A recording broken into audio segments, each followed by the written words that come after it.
আছি ভালো, ভালো আছেন? এই তো আল্লাহ তাআলা রাখছে। চাচিমা কি অবস্থা? ভালোই আছে, আল্লাহ ভালোই রাখছে। এই যে প্রিয়াঙ্কা ওরফে আয়েশা চেনেন? যে চিনি কে হয় আপনার? কি হয় হে পারি আমি কইতে আমার পোলা বাহিরে, ছেলে বাহিরে, দেব বউ বাড়িতে আয়া ওরছে, বউ দাবি করিয়া ও বউ দাবি করে বাড়িতে ওরছে, বউরে করে নিছি। ও আচ্ছা আচ্ছা, তাহলে বউ হিসাবে তো অন্তত মানেন নাকি? মানিয়া নিছি না স্যার, মেনে নিছেন? আলহামদুলিল্লাহ, খুবই ভালো কথা, খুবই ভালো কথা। আর কে কই দিতে কইছি তো মানিয়া নিছিলাম না, বউ তো মানিয়া ঘরে নিছিলাম, নিছিবার বউরে ঘরে নিছে, এই জায়গায় আয়া খারিছে, বউরে ঘরে নিছি, হাতে থেকে ঘরে নিয়া বউরে ঘরে যা আমার আসিল হয়ে দিয়েছি, বউ সে খাই নাই, সেবার বউরে লগে লগে বউ এক পুরুষ আগে আইছে, লগে লগে বাজারে লেগেছে, বাজারে নিয়ে কাপড় চুপড় বউ যা লাগবে ইত্যাদি সমস্ত বউরে কিনা কে চাই নামি দিছি। ও আচ্ছা আচ্ছা, তাহলে তো খুব সুন্দর একটা কথা। তাহলে বৌমা আবার মন খারাপ কেন? বৌমায় মন খারাপ করে আমার ছেলে এসে বাহিরে বাহিরে যায়, এবার হ্যাঁ ঘরে উড়াইছি না মানিয়া, হ্যাঁ একটা মহিলার কি আমি পোষমানে রাখতে পারি? হ্যাঁ আমার ঘর তো নেই জায়গা, কই জায়গা আমার তো কয় না, 2 দিন পর আহে, 3 দিন পর আহে, বাড়িটা কদিন কই গেছে এটা আপনাদের বাড়ি? এটা আপনাদের বাড়ি চাচিমা? যে চাচা এটা আপনাদের বাড়ি? জিগাইছে বউ তুমি কই গেছিলা, আমার হেনে মন চাইছে আমি হেনে গেছি, আমরা কি কই কোন কোন অধিকার আছে এ কি করার কথা কোন? হ্যাঁ আমার তুতের বউ তো, আমি তুতের বউ দাবি করতে আমি ঘরে নিয়েছিলাম, হ্যাঁ কইয়া 3 দিন পর আহে, 2 দিন পর আহে আমার বাড়ি থাকে না, রাত নাই দোকানে কই যায় না দেখ পারি না, কইতে জিগাইলি কয় না এদিকে। এখানে কমপ্লেন জানাইছে যে খারাপ খারাপ ছবি ভিডিওগুলো আপনারা দেখছেন, এই জন্য বউ রাখবেন না। যে নাম রাখে আপনি দেরি নেই। কি আর ভুক্তভোগীটা কে? উনি কই?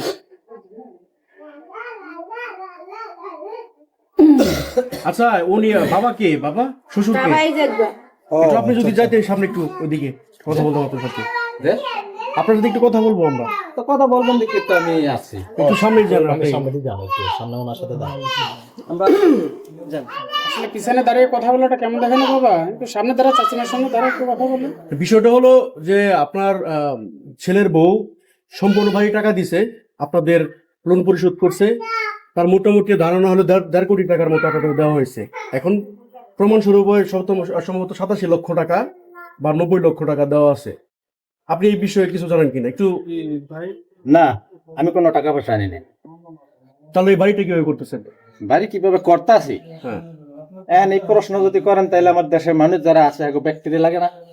না লাগে বলতে আপনি মানুষের সাথে কথা বলবো, আপনি আপনারটা বলেন।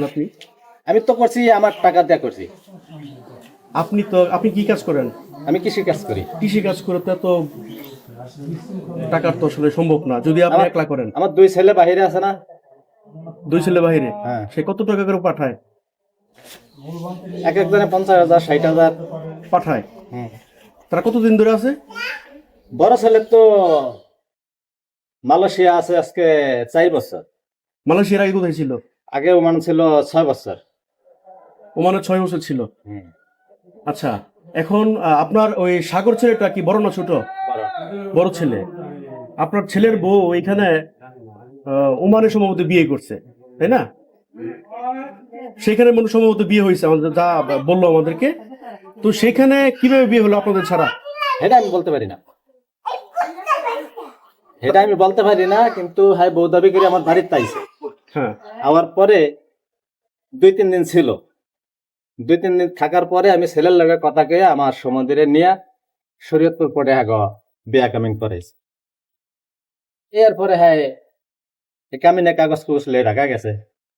ঢাকা যায় 7-10 দিন পরে না 15 দিন পরে আবার আইছে।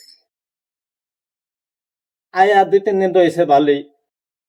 এরপরে হ্যাঁ আজ যায় সকালে, কাল সকালে আহে, আবার 2 দিন পরে মনে করেন বিকালে যায়, 2 দিন পর আহে।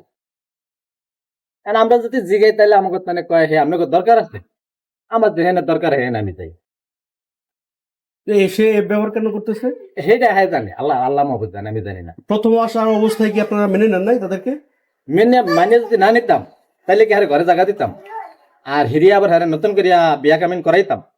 আচ্ছা, সে তো দাবি করতেছে যে সাগর এবং আপনারা তাকে সঠিক লোকেশনটা পর্যন্ত দেন, সে কষ্ট করে লোকেশন জানছে, আপনাদের ঠিকানাটা জানছে। লোকেশন যদি না দিতাম, না জানতো, তাইলে আপনাদের লিয়ে আইলো কেমনে? হ্যাঁ, তো আপনাদের ছাড়ও আগে আইছে। তখনই প্রথম অবস্থায় বলে মানে খুব কষ্ট করে আসছে। কষ্ট করে আসছে, আমাকে লাগে তো কোনো যোগাযোগ করে না। তো কষ্ট করে আসছে না কি করছেন সেটা হ্যাঁ কইতে পারে, এটা তো আর আমরা কইতে না। আমাকে লাগে তো কোনো যোগাযোগ করে আসে। আচ্ছা, এই বাড়িটা নাকি তার সম্পূর্ণ টাকা দিয়ে করতেছেন, তার টাকা দিয়ে? সেইটা যদি হ্যাঁ সম্পূর্ণ টাকা দিয়ে যদি করিয়া থাকি, তাইলে হ্যাঁ দুইটা মামলা করছে, হ্যাঁ এই মামলায় প্রমাণিত হইব।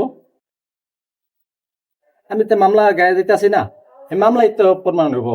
হ্যাঁ, টাকা দিয়ে মামলা তো তো করে। প্রমাণিত এই যে পুলিশ ইনভেস্টিগেশন করছে, সেখানে তো প্রমাণিত হয়েছে যে 87 লক্ষ টাকা আপনার প্রমাণিত হয়েছে, সেখানে আপনারা তার টাকা নিয়েছেন। এটা যদি প্রমাণ হয় তাহলে এই আদালতে উঠে আমার এটার বিচার হইব। প্রমাণ হয়েছে। শোনেন কিন্তু- মুরব্বী, এখন বিষয় হচ্ছে কি বলি, হ্যাঁ দেখেন, আপনার মনে করেন যে আপনার কি মেয়ে আছে? আছে। আলহামদুলিল্লাহ। উনিও তো কোনো না কোনো হয়তো বা মায়েরই সন্তান, তাই না? হ্যাঁ, তো মনে করেন যে আপনার ছেলের বেটা বউ হিসাবে তো আপনি অন্তত গ্রহণ করতেন। আরে বাবারে, আমি তো গ্রহণ করিয়া নিয়েছি। হ্যাঁ, নেওয়ার পরে হ্যাঁ আমার বাড়ির তো নেই জায়গা, কই যায় কই থাকে আমরা জানি না। 2 দিন পর আহে, 1 দিন পর আহে, আইলে আমরা জিজ্ঞাসা করলে আমার ঘরে কয় হ্যাঁ আপনাকে দরকার আছে, আমার যেহেনে দরকার হেন আমি যাই। তাইলে হ্যাঁ যদি কয় যে আমাকে আমার যেহেনে দরকার আছে হেন আমি যাই, তাইলে হ্যাঁ পরে আর কিছু আমার কর আছে? আচ্ছা আচ্ছা, এখন বিষয় হচ্ছে যেটা, উনি কিছু কিছু বিষয়ে মানবাধিকারের সহযোগিতা পেয়েছে। হ্যাঁ, আমরা মানবাধিকার থেকে যাচ্ছি। তো মানবাধিকার প্রতিষ্ঠানের কাজ কিন্তু হচ্ছে শান্তি প্রতিষ্ঠা করা, হ্যাঁ, কারো পক্ষপাতিত্ব করা না। উনি একটা কথা বললে যে ওইটাই সত্য হবে তাও না, তাই না? এটা কিন্তু আমরা আসলে দেখবো সত্যতা আছে কতটুকু, তাই না?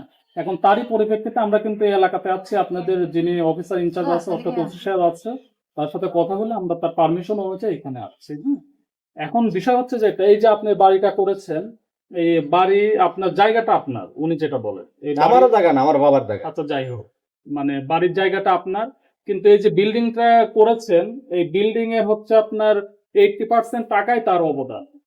উনি যখন হচ্ছে আপনার ওমানে ছিল, আপনার ছেলের সঙ্গে ওয়াইফ হিসাবে যতদিন ছিল, তারই ধারাবাহিকতায় আপনার হচ্ছে যত টাকা ইনকাম করেছে, টাকাগুলো আপনাকে বিভিন্ন সময় বিকাশে দিয়েছে বা আপনার অ্যাকাউন্টে দিয়েছে। আপনারা বাড়িটা করেছেন, তার অনেক এভিডেন্স আমাদের কাছে কিন্তু সে শো করেছে। তো আসলে এখন ওনার বক্তব্য, এই বাড়ির 80% টাকাটা উনি আপনাকে দিয়েছে, বিভিন্ন সময় ওনার ছেলেকে দিয়েছে, আপনারা বাড়িটা সম্পূর্ণ করেছেন একতলা পর্যন্ত। এখন আপনার এই বিষয়ে বক্তব্য কি? আমি আর টাকা দিয়ে করি না, আমি এখন তো কোনো টাকা আনিনি। আচ্ছা, কিন্তু ওই যে আপনার ব্যাংক স্টেটমেন্ট বলতে আমরা যেটা বুঝি, ওইখানে তো আপনাকে টাকা পাঠিয়েছে, এরকম কিছু বিষয় তো আমরা দেখলাম।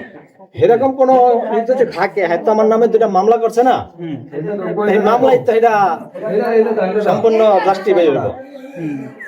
মামলায় না, উনি তো মনে করেন যে হচ্ছে আপনার মামলা করেছে, আইনের আশ্রয় নেওয়ার অধিকার আপনার আমার এই দেশের প্রতিটা নাগরিকের আছে, তাই না? এখন মনে করেন যে হচ্ছে আপনার মানুষ যখন নিজে বা আপনার হচ্ছে এলাকার মানুষ বলেন, আত্মীয় স্বজন, সবার সহযোগিতা নিয়ে যখন আর নিজের সাথে পেরে ওঠে না, তখন অনেক সময় দেখা যায় কি যে ন্যায্য অধিকার ফিরে পাওয়ার জন্য মানুষ কিন্তু মানবাধিকারের আশ্রয় নেয়।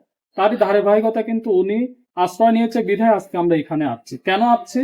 ওনার পক্ষ নিয়ে না, শান্তির পক্ষ আপনি নিয়ে একটু আসছি। সামনে যান, উনি বুঝতে যদি পেরেছেন? ওনার একটু পরিস্থিতি আপনার হচ্ছে